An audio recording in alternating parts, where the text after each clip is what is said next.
السلام علیکم ورحمۃ اللہ وبرکاتہ۔ بسم اللہ الرحمن الرحیم۔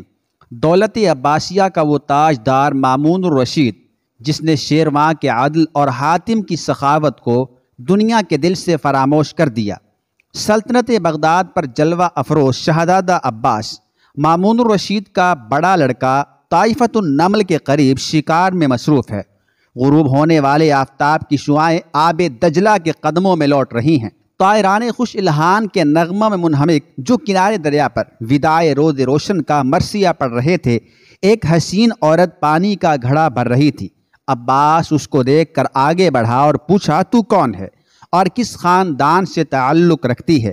کیا ایسے غیر آباد مقامات پر بھی جہاں پہاڑ اور جنگلوں کے سوا کچھ نہیں ہے، حسن جنم لے سکتا ہے؟ شہزادہ اپنا فقرہ ختم کر کے دیکھتا ہے تو غیور حسینہ کے چہرے پر بل آ چکا تھا۔ اس کا چہرہ غصے سے تمتما اٹھا۔ اس نے شہزادے کا سوال حقارت سے ٹھکرا دیا اور آگے بڑھ گئی۔ باپ کی عظیم الشان حکومت کا جن عباس کے سر پر سوار تھا۔ حکم دیا، اس مغرور عورت کا حسب و نسب معلوم کرو اور میری طرف سے اس کو نکاح کا پیغام دے دو۔ نوکر چاکر اس عورت کے پیچھے روانہ ہوئے۔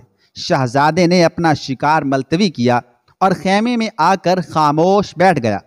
آدھی رات تک اس الجھن میں گرفتار رہا، کبھی خیمے سے باہر آتا تھا، کبھی اندر۔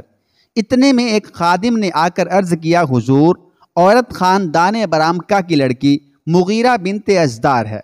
وہ 2 بچوں کی ماں اور حسین ابن موسیٰ کی بیوہ ہے۔ اس کے ورثاء میں سے اب کوئی زندہ نہیں بچا، صرف 2 معصوم بچے ہیں۔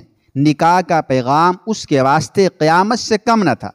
آپے سے باہر ہو گئی اور یہ الفاظ کہے، ہارون ہماری جانیں تباہ کر چکا، اب مامون ہماری عزت کے در پہ ہے۔ لیکن عباس یاد رکھے کہ اس کی شہزادگی کو اس ٹوٹی پھوٹی جھونپڑی کی دہلیز پر دونوں ہاتھوں سے مسل دوں گی۔ رات کا پردہ دنیا کے چہرے سے اٹھا۔ ادھر صبح صادق آل برامکہ کی بربادی کا نوحہ کرتی ہوئی نمودار ہوئی۔ ادھر طائفۃ النمل کے مختصر سے مکان میں مغیرہ نے نماز فجر سے فراغت پا کر چھوٹے بچے کو کلیجے سے لگا کر پیار کیا اور کچھ کہنا چاہتی تھی کہ شہزادہ عباس کا پیغام ایک قاصد کے ذریعے سے اس کے مکان میں پہنچا۔ شہزادے عباس کا غصہ تیری جان اور مال خاک میں ملا دے گا۔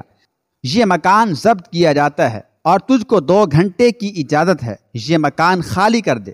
مغیرہ یہ پیغام سن کر دروازے پر آئی اور قاصد سے کہا، عباس اس وقت کو بھول گیا جب میرے دادا جعفر کا سر اس کے دادا ہارون کے سامنے رکھا گیا اور اس بے گناہ قتل نے آل برامکہ کو 2 دانوں کا محتاج کر دیا۔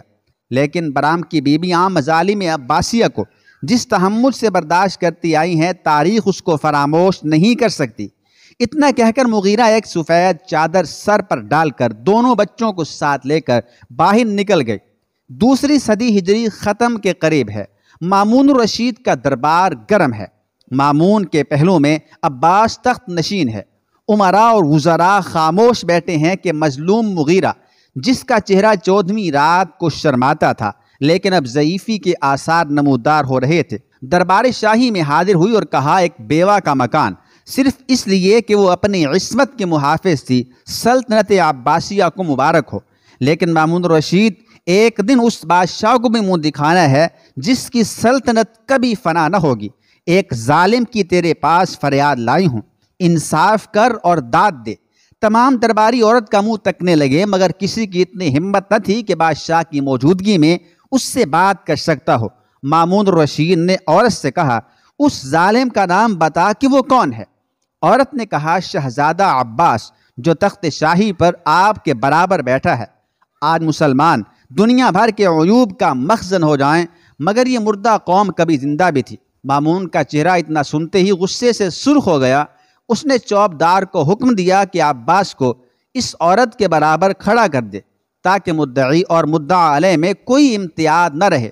شہزادہ عباس خاموش تھا اور ہر سوال کے جواب میں رک رک کر ایک آدھی بات کہہ دیتا تھا۔ مغیرہ دھڑلے سے اپنی داستان مصیبت بیان کر رہی تھی۔ اس کے چہرے سے عصمت کا خون ٹپک رہا تھا، یہاں تک کہ اس کی زبان سے یہ لفظ نکلے، عباس، یہ صحیح ہے کہ تو مامون الرشید کا لڑکا اور سلطنت کا مالک ہے، لیکن یہ ہاتھ منتظر تھے اس وقت کے کہ اگر تو اپنی دھن میں آگے بڑھ کر قریب پہنچتا تو تیری گردن خاک میں ملا دیتے۔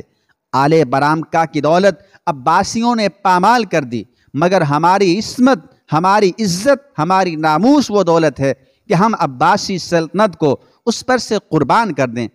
وزرائے سلطنت مغیرہ کی جرأت پر متعجب ہوئے اور کہا یہ بے باکی آداب شاہی کے خلاف ہے، ادب سے گفتگو کرو۔ مامون نے کہا اس کو مت روکو، یہ حق رکھتی ہے کہ جو کچھ اس کے منہ میں آئے کہے، یہ صرف اس کی صداقت ہے، سچائی ہے جس نے اس کی زبان کو تیز اور اس کے حوصلے کو بلند کر دیا، اور عباس کی کمزوری ہے جس نے اس کو گنگا بنا دیا۔ اسی وقت 5 تھیلیاں اشرفیوں سے بھری ہوئی اپنے ہاتھ سے لے کر مامون الرشید نے مغیرہ کے قدموں میں ڈال دیں، اور نہ صرف اس کا مکان واپس کیا بلکہ ایک جلیل الشان محل قصر عباس میں مغیرہ کو عطا فرما کر درخواست کی کہ وہ شہزادے کا قصور معاف کر دے۔